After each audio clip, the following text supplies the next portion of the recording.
빌립보서 4장 14절에서 20절까지 제가 봉독해 올립니다. 그러나 너희가 내 괴로움에 함께 참여하였으니 잘하였도다. 빌립보 사람들아, 너희도 알거니와 복음의 시초에 내가 마게도냐를 떠날 때 주고받은 내 일에 참여한 교회가 너희 외에 아무도 없었느니라. 데살로니가에 있을 때에도 너희가 한 번, 두 번 나의 쓸 것을 보내었도다. 내가 선물을 구함이 아니요 오직 너희에게 유익하도록 과실이 번성하기를 구함이라. 내게는 모든 것이 있고 또 풍부한지라. 에바브라디도 편에 너희의 준 것을 받음으로 내가 풍족하니 이는 받으실 만한 향기로운 제물이요 하나님을 기쁘시게 한 것이라. 나의 하나님이 그리스도 예수 안에서 영광 가운데 그 풍성한 대로 너희 모든 쓸 것을 채우시리라. 하나님 곧 우리 아버지께 세세 무궁토록 영광을 돌릴지어다. 아멘. 오늘 함께 봉독한 말씀을 가지고 베푸는 자의 유익이라는 제목으로 하나님 말씀 증거하도록 하겠습니다. 오퍼레이션 크리스마스 드롭이라는 미군에서 하는 행사가 하나 있습니다. 이 한국말로 번역을 하면 크리스마스 공수 작전이라는 명칭입니다. 이것이 1952년도 남태평양에 여러 섬들이 있습니다. 그것을 정찰 비행하고 있던 B-29 폭격기입니다. 그 승무원들이 지상에서 자신을 향하여 손을 흔들고 있는 섬 원주민들, 그것을 이제 보게 됩니다. 발견하게 됩니다.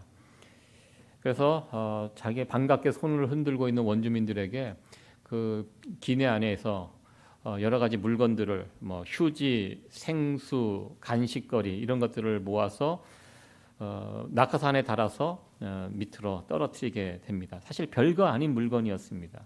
근데 그 물건을 받아든 원주민들이 너무나 기뻐하는, 손을 들고 환호하는 그 모습을 보고 그 다음부터는 그곳을 지나가던 미군 정찰기들이 똑같이 그렇게 이제 낙하산으로 선물을 투하해주는 그런 관습이 이제 생기게 되었다고 합니다. 태평양 사령부에서도 승무원들이 이것이 상부의 지시 없이 그냥 돌발적으로 저지른 행동이었거든요. 근데 그것을 나쁘게 보지 않았습니다. 그래서 아예 1년에 한 번씩 생필품들을 이렇게 공급해주는 계획을 정식으로 작전에 포함을 시키게 됩니다. 그리고 그 이름을 12월 초에 이 작전을 진행하는데요. 이 성탄절 시즌이기 때문에 오퍼레이션 크리스마스 드롭이라는 그런 공수 작전으로 이렇게 이름을 명령해서 이것을 진행하게 됩니다. 이 남태평양에 여러 섬들이 있습니다. 근데 여러 섬들이요, 식량은 스스로 자급자족을 할 수 있습니다.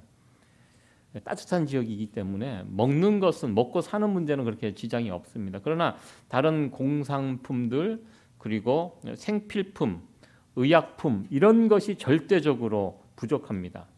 뭐 하나 사려고 나가도 이 큰 비행기를 탈 수가 없기 때문에 배를 타고 큰 섬으로 가고 오고, 이게 여간 불편한 것이 아니었습니다. 그런 원주민들에게 미군이 1년에 한 번씩 이렇게 생필품을 투하해 주는 이 정말 귀한 선물, 요긴한 선물로 사용되었습니다. 그래서 12월이 되면 이 섬들에게 미군이 먼저 통보를 합니다. 12월 며칠 몇 시에 투하하겠다. 미리 이야기를 해줍니다. 혹시 다칠 수 있기 때문에 또 얕은 바닷물, 그곳에 물건을 떨어뜨립니다. 한 번에 투하하는 양이 이제 한 30톤 정도 된다고 합니다. 그러니까 대부분 이 이야기가 알려지자 미국에 있는 자선 단체들이 보내와서 이 물건을 같이 보내달라고 같이 이렇게 모아서 투하하다 보니까 어느새 최근에는 이제 30톤 정도의 물량을 막 뿌린다고 합니다. 미군이 이 작전을 통해서 얻게 되는 것은 사실 별거 없습니다. 그저 그 섬에 살고 있는 원주민들이 진심 어린 감사, 감사 인사, 이것이 미군이 얻게 되는 소득이 전부인데요. 그러나 미국 태평양 사령부는 이 행사를 지금 1952년부터 시작이 되는데 70년이 넘게 이 행사를 매년 진행하고 있다고 합니다. 세계 열강의 많은 나라들이, 힘 있는 나라들이 특별히 힘없는 나라들을 침략하고 빼앗고 괴롭히고 약탈하고 그런 식민지 시대가 있었습니다. 우리가 살고 있는 미국이란 나라도 그런 모습이 전혀 없는 나라는 아닙니다. 그러나 미국의 이미지는 남의 나라 가서 빼앗고 괴롭히고 뭐 이런 이미지보다는 도와주고 베풀고 이런 이미지가 있는 나라가 미국입니다. 미국은요, 빼앗는 나라가 아니라 나눠주는 나라, 이것이 미국의 모습입니다. 우리는 미국을 왜 우리 하나님께서 축복해 주셨는지 그것을 알게 해주는 또 하나의 이야기가 아닌가 이렇게 생각을 하면서 여러분들에게 소개를 해 주었습니다. 여러분들도 저런 선물 받고 싶으십니까? 너무 행복해 보이죠?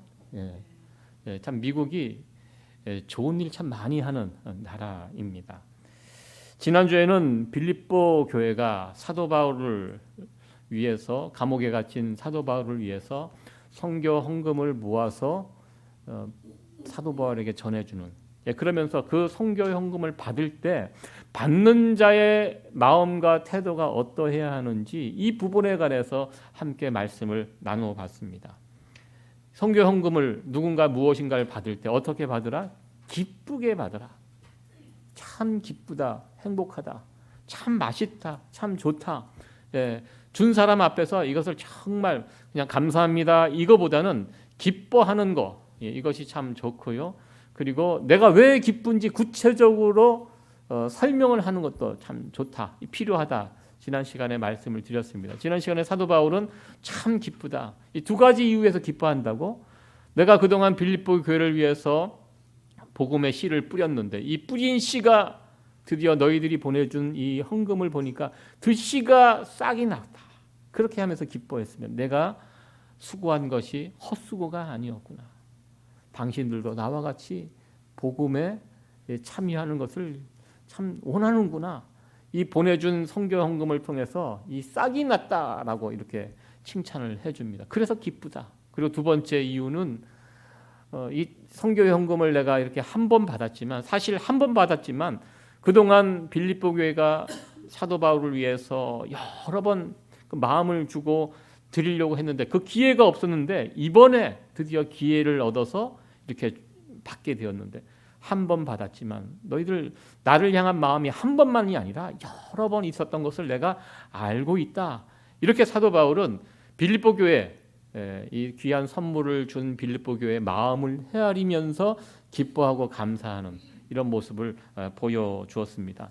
지난 시간에는 이 받는 자의 마음과 태도가 어떠해야 하는지 이 부분에 관해서 함께 살펴보았습니다. 그러나 오늘 본문은 사도 바울에게 선교 헌금을 모아서 보내주었던 이 빌립보 교회의 모습을 통하여 받는 일에도, 사도 바울처럼 받는 일에도 기쁨과 은혜가 있지만 주는 일에도 큰 기쁨과 은혜가 있다는 이 사실을 사도 바울은 오늘 말씀을 통해서 우리에게 알려주었습니다. 지난 시간에는 받는 자의 기쁨이었습니다. 오늘은 주는 자의 기쁨, 주는 자의 유익, 이 부분에 관해서 함께 말씀을 나누도록 하겠습니다.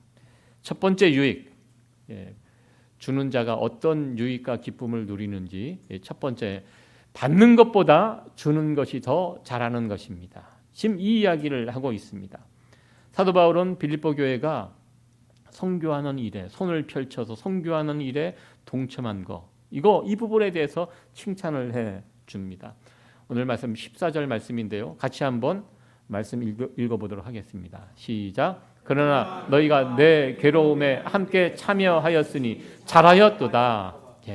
내 괴로움에 함께 참여하였으니, 지금 사도 바울이 감옥에 갇혀 있습니다. 복음을 전하다 감옥에 갇혔습니다. 보통 사람들은 누가 감옥 가면 그 사람하고 손절을 합니다. 멀리 하려고 합니다. 그런데 빌립보 교회 성도들은 바울이 왜 감옥에 갇힌지를 잘 알고 있었습니다. 복음을 전하다가, 십자가의 복음을 전하다가 누명을 쓰고 억울하게 감옥에 갇혀 있습니다. 그럴수록 빌립보 교회는 사도 바울을 위해서 헌금을 모아서 갖다 준 거. 예, 내가 빌립보 교회는 사도 바울과 지금 뜻을 같이 하고 있다라는 것을 보여주는 그런 모습이었습니다.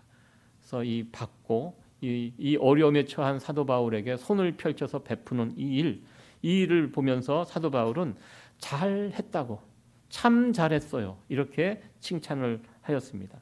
누군가를 도와주는 일은요, 칭찬받을 만한 일입니다. 일단 누군가를 위하여 도움을 베푼다는 것은 좋은 일입니다. 그리고 받는 것보다 주는 일이 더 복되고 더 성숙한 일입니다. 그런데 많은 사람들이요, 받는 거, 주는 것이 더 귀하고 복되다 이야기하지만 주는 것보다는 받는 것을 더 원합니다. 그러니까 받는 사람이 훨씬 많습니다. 주는 사람보다 항상 받는 사람이 많습니다. 그래서 항상 누군가에게 베풀고 나누는 그런 손길은 부족하고요, 받으려고 하는 사람들은 많습니다. 사도 바울이 그동안 복음을 전하면서 세워진 교회가 여럿 있었습니다. 오늘 본문에도 나와 있듯이 끝까지 사도 바울을 위해서 도와준 교회가 그렇게 많지 않았습니다. 오늘 본문에 보면 내 일에 참여한 교회가 너희 외에 아무도 없었느니라, 이렇게 사도 바울이 이야기합니다. 사실 빌립보 교회는 큰 교회가 아닙니다. 재정적으로 넉넉한 교회도 아니었습니다. 사실 큰 교회는 다음번에 나오는 고린도 교회, 이런 고린도 교회가 훨씬 크고 사람도 많고 재정도 풍부한 교회인데요, 고린도 교회는 한 번도 사도 바울을 위해서, 이 복음 전도를 위해서 손을 펼쳐보지 못한 교회가 고린도 교회입니다. 오히려 고린도 교회는 큰 교회였지만 사도 바울에게 모든 것을 받아 누렸던 교회가 고린도 교회입니다. 빌립보 교회만이 오직 자신의 부족하고 열악한 재정 상태에서도 손을 펴서 이 일을 위해서 베풀고 나누었던 이 교회가 빌립보 교회였습니다. 언제나 받는 사람은 많지만 주는 사람은 적습니다. 늘 형편이 어려워서 받는 것도 아니고요, 형편이 좋아서 주는 것이 아닙니다. 가진 것이 적어도 베푸는 사람이 있고요, 가진 것이 많아도 베풀지 못하고 받기만 하는 사람이 있습니다. 언제나 주는 것이 받는 것보다 잘하는 것입니다. 우리가 누군가에게 손을 펴서 베풀 때 우리 주님께서는 손을 펴고 베푸는 자들을 향하여 칭찬해 주십니다. 참 잘했다. 저와 여러분들, 우리 주님께 칭찬받을 수 있는 저와 여러분들 되어지기를 간절히 축원합니다. 누군가에 베풀 때 칭찬받습니다. 잘했다는 칭찬을 받습니다. 두 번째 유익입니다. 베푸는 사람들의 두 번째 유익은요, 베푸는 사람에게는요, 베풀어 온 그 재물이 향기로운 재물이 됩니다. 그 재물이, 내가 가지고 있는 재물이 향기가 됩니다. 향기 나는 재물의 반대말이 있습니다. 냄새 나는 재물입니다. 내가 가지고 있는 재물이 냄새가 납니다. 한국에서 많은 범인을 체포했던 유명한 형사분이 그런 이야기를 했습니다. 자신이 그동안 범죄 현장을 다니면서, 그러니까 뭐 살인 사건도 있고 뭐 이 세상에 정말 악하고 독한 그런 사건들이 얼마나, 이 강력계 형사입니다. 자기가 그동안 맡았던 악취 중에 가장 심한 악취, 사람이 죽어서 나는 악취가 제일 심한 악취인 줄 알았는데요, 이분은 다른 이야기를 하더라고요. 많은 사람들이 그렇게 예상을 했습니다. 그런데 자기가 맡아본 악취 중에서 제일 심한 악취가 돈 썩는 냄새라고 합니다. 여러분들 돈 썩는 냄새 맡아보셨습니까? 예, 우리는 썩기 전에 다 쓰잖아요. 예. 돈 썩을 시간이 어디 있습니까? 그냥 쓰기 바쁜데. 그런데 범죄를 저지른 사람들은요, 돈을 함부로 쓰지 못해요. 예, 걸리기 때문에 모아놓습니다. 숨겨놓습니다. 땅에 파묻어 놓습니다. 그러다 보니까요, 이 돈이 썩게 됩니다. 그 냄새가 납니다. 얼마 전 미국에서 방영된 그 다큐멘터리, 그 콜롬비아의 마약 왕 파블로, 그 사람의 일대기를 다루는 그 다큐멘터리를 본 적이 있습니다. 이 사람이 마지막 판에는 쫓기게 됩니다. 미국에서 요원이 들어가서 안 되겠다, 이거 빨리 이거 정리를 해야 되겠다 해갖고 콜롬비아에 현지에 파견이 돼서 이 사람을 체포하는 과정을 보여줬는데요. 나중에는 산속으로 밀림으로, 이 콜롬비아가 이 숲이 굉장히 우거지, 한번 숨으면 못 찾습니다. 그 숲에 숨어서 지내는데 나중에는 땔감이 떨어지니까 추우니까 자신이 훔쳐 달아났던 그 달러를 태우더라고요. 태워서 그걸로 불을 지펴갖고 그렇게 하는, 너무너무 아깝죠. 그런 식으로 돈을 모아놓으면 그 돈에서는 악취가 납니다. 돈이 썩은 냄새가 납니다. 여러분들, 어떤 재물에서 향기가 날까요? 무조건 남을 위해서 쓴다고 향기가 나는 재물이 되는 것은 아닙니다. 제가 그렇게 표현을 해봤습니다. 공짜 점심은 없다. 이게 진리 아닙니까? 누군가 나를 위해서 베풀고 밥을 사주고 좋은 것을 해주는데 거기에 다 대가가 숨어 있습니다. 이 음식을 먹고 이 밥을 먹고 그 밥값을 해야 됩니다. 이 세상 이치는 그렇습니다. 선물이 없죠. 잘 모르는 사람들에게 받는 것은 선물이 아니죠. 다 뇌물에 해당이 됩니다. 뭔가 있기 때문에 주고 베풀고 그렇게 하는 것입니다. 제가 예전에 신대원 다닐 때 저는 신대원 생활을 기숙사에서 3년 동안 지냈습니다. 기숙사가 굉장히 큽니다. 그래서 1년에 한 번씩 기숙사 대표를 뽑는 회장 선거가 있습니다. 기숙사 회장을 뽑는, 지금 생각해 보면 그게 뭐라고, 별거 아니거든요. 기숙사 사람들을 모아서 대표하는 회장을 뽑는 선거를 1년마다 이제 치르게 되는데요. 선거를 앞에 두고 기숙사에 지내는 사람만 선거를 할 수가 있습니다. 선거를 앞두고 저하고 친하게 지냈던 어느 전도사님이 저희 방을 찾아와 갖고 한 방에 4명씩 지냈었거든요. 밥을 사주겠다고, 밥 먹으러 가자고. 그래서 나가서 전도사님들 밥 사준다 그러면 무조건 따라 나가거든요. 그래서 맛있게 밥을 잘 먹었습니다. 그리고 나더니 밥을 다 먹고 이번에 후보자 누가 나왔는데 그 선거할 때 이 사람을 꼭 찍어달라고, 이 사람 좋은 사람이니까 이 사람 찍어달라고 그렇게 이야기를 하더라고요. 그러니까 먹었기 때문에 그렇게 하겠다고, 뭐 어려운 거냐고, 그거 대통령 선거도 아닌데 기숙사 회장 뽑는 선거를 알겠다고. 그래서 그러고 이제 지나왔는데요. 제가 왜 생각이 나냐면 제가 그때 선거에 참여를 못했습니다. 먹었는데 그날 일이 생겨갖고 그 기숙사 4명이 밖에 나가서 그 시간 벌고 오니까 선거가 다 끝났어요. 그래서 할 수 없이 참여를 못했는데 그때 그 선거판이 굉장히 치열했습니다. 서너 표 차이로 당락이 바뀌었던, 만약에 우리 4명이 찍었으면 그 사람이 됐는데 그 사람이 2등이었어요. 떨어졌어요. 한 서너 표 차이로 떨어졌어요. 그러니까 우리가 먹었는데 먹고 투표했으면 그 사람이 되는 거였어요. 나중에 보니까 너무 미안하더라고요. 그래서 우리 투표했다고 이야기하고 절대로 큰일 난다. 그런 기억이 있습니다. 세상에 공짜 점심이 어디 있습니까? 세상에서 나누고 베푸는 것에는 다 이런 것들이 또 있다는 것입니다. 그러니까 그런 식으로 나누고 베풀면 그 재물은 향기나는 재물이 될 수가 없습니다. 향기로운 재물이 되기 위해서는요, 그 대상이 사람이 되어서는 안 돼요. 무엇이 되어야 됩니까? 그 대상이 하나님이셔야 됩니다. 하나님이 내게 은혜를 주셨기 때문에 내게 있는 재물이 하나님이 나에게 준 것인 것을 믿음으로 고백하는 사람, 그런 사람이 내가 하나님께 보답하는 마음으로, 하나님께 드리는 마음으로 그것이 필요한 사람에게 베풀 때 그때 그것이 향기로운 재물이 됩니다.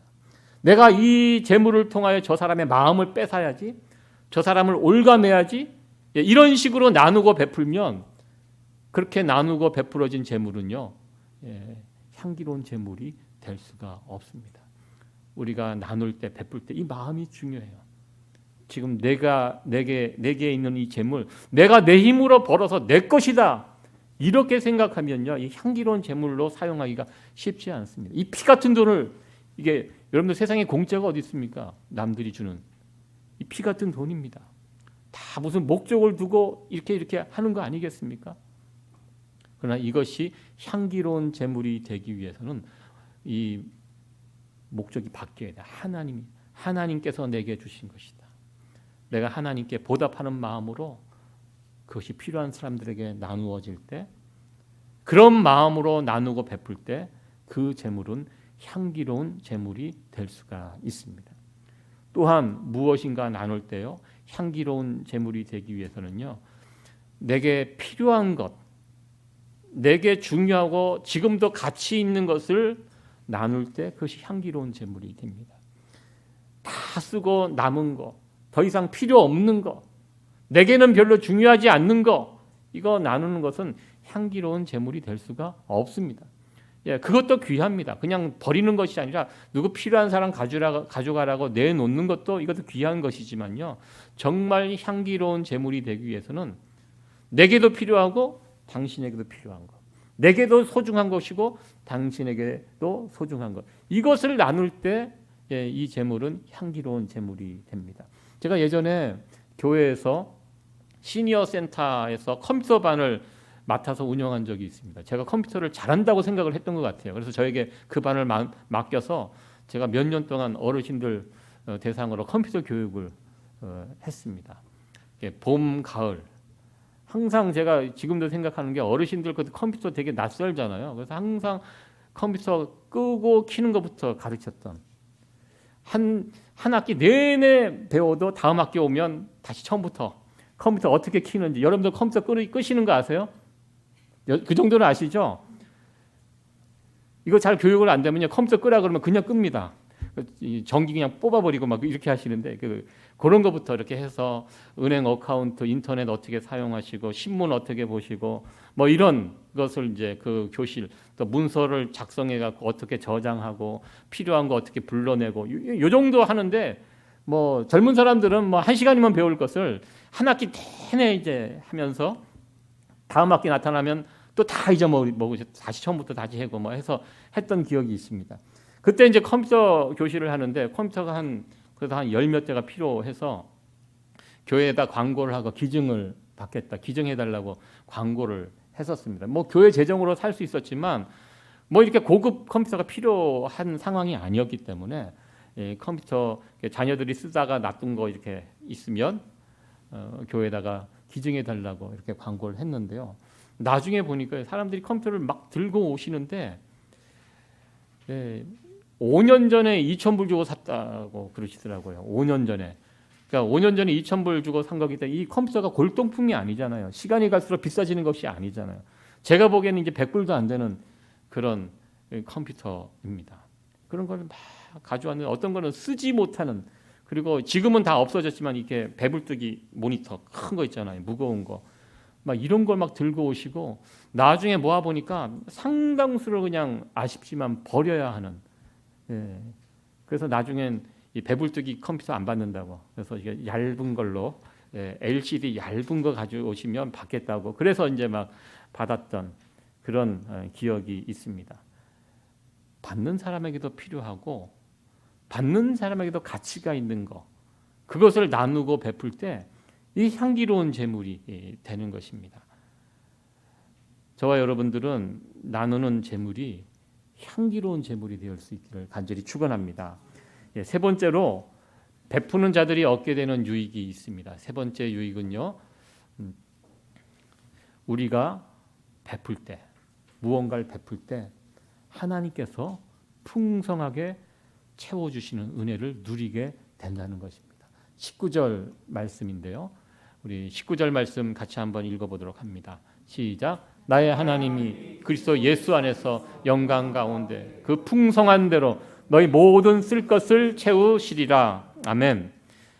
보통 우리가 내게 있는 것들을 나누고 베풀면 그만큼 없어진다 이렇게 생각을 합니다. 그래서 그 생각을 하니까 못 나누고 못 베푸는 것입니다. 근데 하나님 나라의 셈법은 세상의 셈법과 좀 다릅니다. 내가 나누고 베풀면서 살아가면 그 인생을 풍성하게 살아가도록 우리 하나님께서 채워주십니다. 그런데 사람이 채우는 것과 하나님이 채우는 것은 질적으로 다릅니다. 여러분들 주변에 손이 크신 분들이 있어요. 그러나 우리 하나님 손만큼 크겠습니까?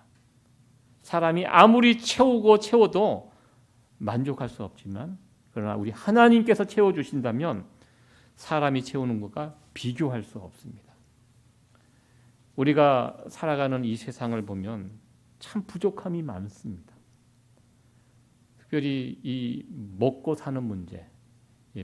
저도 가끔 시장에서 쌀을 이렇게 사서 그 쌀 뒤주에다 이렇게 쌀을 부을 때가 있습니다. 왠지 쌀을 이렇게 채워놓으면 기분이 좋아요. 여러분들 그러시죠? 아무리 뭐 문명이 발달하고 먹을 것이 많다고 해도 기본적으로 이 쌀이 떨어지면 괜히 기분이 이상해지고 가서 사면 되는데 또 사갖고 이렇게 쌀을 담으면 이것이 채워지면 왠지 든든하고 감사하고 그런 느낌이 듭니다.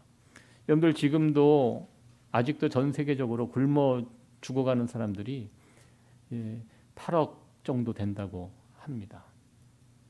특별히 코로나 팬데믹 이후로 이 먹는 문제 때문에 고통당하는 사람들이 평소보다 25%가 증가했다고 합니다. 점점 굶주리는 사람들이 주변에 더 이제 막 나타나고 있는데요. 사실 이 지구상 위에서 매년 경작되는 그런 식량, 그 총량을 이렇게 비교해 보면 그 지구상에서 경작되는 그런 식량이요, 온 지구 위에 있는 사람들이 모두 풍족히 먹어도 남는 정도의 양이라고 합니다. 이게 결코 모자라게 만들어내는 것이 아니에요. 먹고 남아요. 그런데 늘 부족합니다. 모자랍니다. 밥이 없어서 밥 못 먹고 죽는 사람들이 매년 늘어가고 있습니다. 여러분들 우리가 살고 있는 이 뉴욕만 해도 여러 가지 문제가 있지만 이 음식 쓰레기 문제 얼마나 심각합니까? 너무 많이 음식이 남아서 이제 쥐가 막 출마하고 막 그런 이유 중에 하나가 이 음식 때문에 그런 거 아니겠습니까? 그래서 뭐 쓰레기를 치우는 그 시간을 뒤로 좀 늦춰달라. 지금 그런 늦추는 거죠? 땡기는 건가요? 늦추는 거잖아요. 늦춰야지 쓰레기차가 이제 점심 장사하시고 2, 3시에 놓고 가는 뭐 이런 것 때문에 막 쥐가 막 들끓고 막 이런 문제 때문에 지금 뉴욕이 지금 그 골머리를 앓고 있습니다. 이게 하루에 버리는 음식 쓰레기 양이 어마어마합니다. 미국은 그렇습니다. 그러나 어느 한쪽에서는 먹지 못해서 죽어가는 사람들이 또 점점 늘어나고 있는 정말 안타까운 상황을 우리가 보게 됩니다. 식량이 모자란 것이 아닙니다. 사람들이 인색한 것입니다. 나누고 베풀지 못하기 때문에 이런 문제들이 점점 일어나고 있는 것입니다. 내가 먹을 거 챙기고 확보하고 움켜잡고 그리고 그 먹을 거 위에서 깔고 앉아서 나만 먹고 자기만 먹으려고 하니까요. 우리가 살고 있는 이 세상은 점점 더 빈궁해져 가고 있습니다.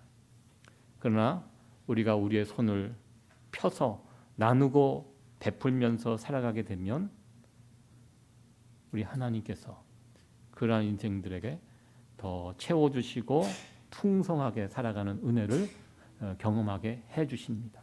이것이 하나님께서 주신 약속의 말씀입니다. 베풀면 더욱 풍성하게 살아가게 될 것이다. 이것이 하나님께서 우리에게 주신 공식입니다. 이 세상의 공식은 그렇지 않습니다. 베풀고 나누면 빼앗기는 것 같지만 하나님께서 주신 공식은 나누고 베풀고 살아가는 인생들을 우리 하나님께서 풍성하게 살아갈 수 있도록 은혜로 채워주신다. 이것이 하나님의 공식입니다. 어떤 사람은요, 얻어먹으면서 살아가지만 또 어떤 사람은 베풀면서 살아갑니다. 여러분들 우리 주변에도 이렇게 저도 이렇게 제 주변에 이렇게 보면요. 어떤 사람은요. 계속 뭐 얻어먹고 뺏어먹고 뭐 이런 거 신경 쓰고 사는 사람들이 있고요. 또 어떤 사람은요. 제가 봐도 잘 살지 못해요. 부족해요. 그런데 늘 베풀고 나누고 그런 거 좋아하는 사람들이 있습니다. 이게 많이 가졌냐 부족하냐 이거 상관없는 것 같아요. 사람의 성향에 따라서 그냥 어떻게든 안 쓰고 이렇게 아끼고 뭐 이렇게 움켜쥐고 뭐 그렇게 해야 부자가 되는지는 모르겠습니다. 그런 성향의 사람이 있고요. 별로 가진 것도 없는데 계속 만나면 뭐 손을 피고 나누고 가져가라 그러고 어려운 사람 있으면 가서 또 도와주고 뭐 그런 성향을 가진 사람들이 있습니다. 제가 아는 어느 목사님은요 늘 자기 거 나눠주세요. 그래서 제가 참 좋아하는 목사입니다. 가까이 합니다. 지난번에도 집에 갔더니 그분이 옷을 뭐 목사가 뭐 좋은 옷 입겠습니까? 그냥 입을 만한 옷 그냥 있는데요. 자기 옷방에 딱 데리고 가더니 원하는 거 골라가라고. 이게 웬 떡이냐 생각하고 골라봤는데 목사님 막 골라주세요. 나 이거 2벌 3벌 샀다고 좋아갖고 지금도 입고 다닌다고 입어보니까 너무 좋다고 목사님 가져가. 그래서 막 이렇게 옷을 지난번에도 뭐 아래 위로 막 10개씩 막 이렇게 막 봉지에다가 담아갖고 와서 그리고 저도 막 입고 다니고 있습니다. 최근에 만났는데도 또 자기가 짐 싸들고 저희 집에 왔는데요. 그 여행 중에도 옷을 막 이렇게 목사님 이거 입어봤으니까 너무 좋은 것 같아요. 목사님 하나 나 집에 가면 또 있어. 그러면서 옷을 막 주고 가시고 저에만 그런 게 아니라 그 집을 방문한 다른 목사님도 가서 또 옷을 또 얻어왔다. 이번에는 겨울 잠바를 또 얻어왔다고 막 그 목사님이 잘 사는 분이 아니에요. 그러니까 가만히 보니까 그분이 성향이 그래요.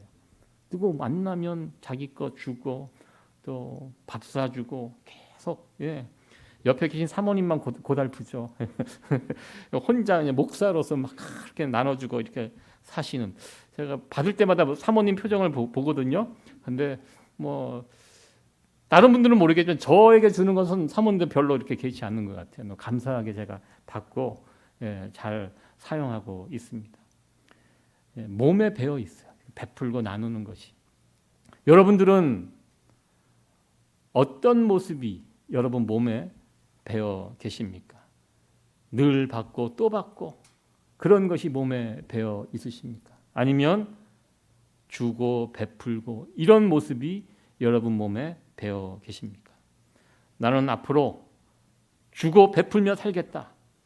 이렇게 결심할 수 있는 저와 여러분들이 되어지기를 간절히 축원합니다. 여기 받는 자보다 주는 자가 되어 살자. 우리 같이 한번 선포하도록 하겠습니다. 시작. 받는 자보다 주는 자가 되어 살자. 아멘. 하나님께서 그 힘을 공급해 주실 것입니다.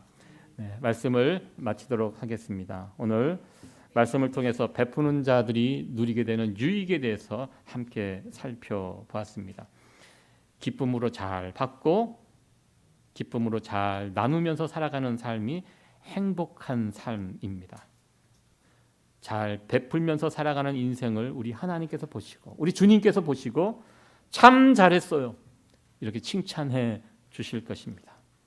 그리고 우리 손에 들려진 재물이 향기로운 베풀며 살아가는 자들에게 그 재물은요 향기로운 재물이 됩니다. 하나님 앞에 향기로운 재물이 되고 그 재물로 하나님 앞에 영광을 올리게 됩니다. 이 두 번째 유익이고요. 세 번째 유익은요. 베풀면서 나누면서 살아가는 자들을 우리 하나님께서 축복해 주셔서요. 미국이 늘 어려운 나라 도와주는 나라가 미국인데요. 지금 세계 최강이 미국 아닙니까? 나누고 베푸니까 하나님께서 그런 나라를 복 주시는 것입니다. 우리 인생도 똑같다고 저는 생각합니다. 베풀며 살아가는 자들을 우리 하나님께서 풍성하게 채워주시게 될 것입니다. 이 귀한 은혜와 축복을 누리면서 살아가는 우리 세이비어 교회 성도들 또 우리 교회가 되어지기를 간절히 축원합니다.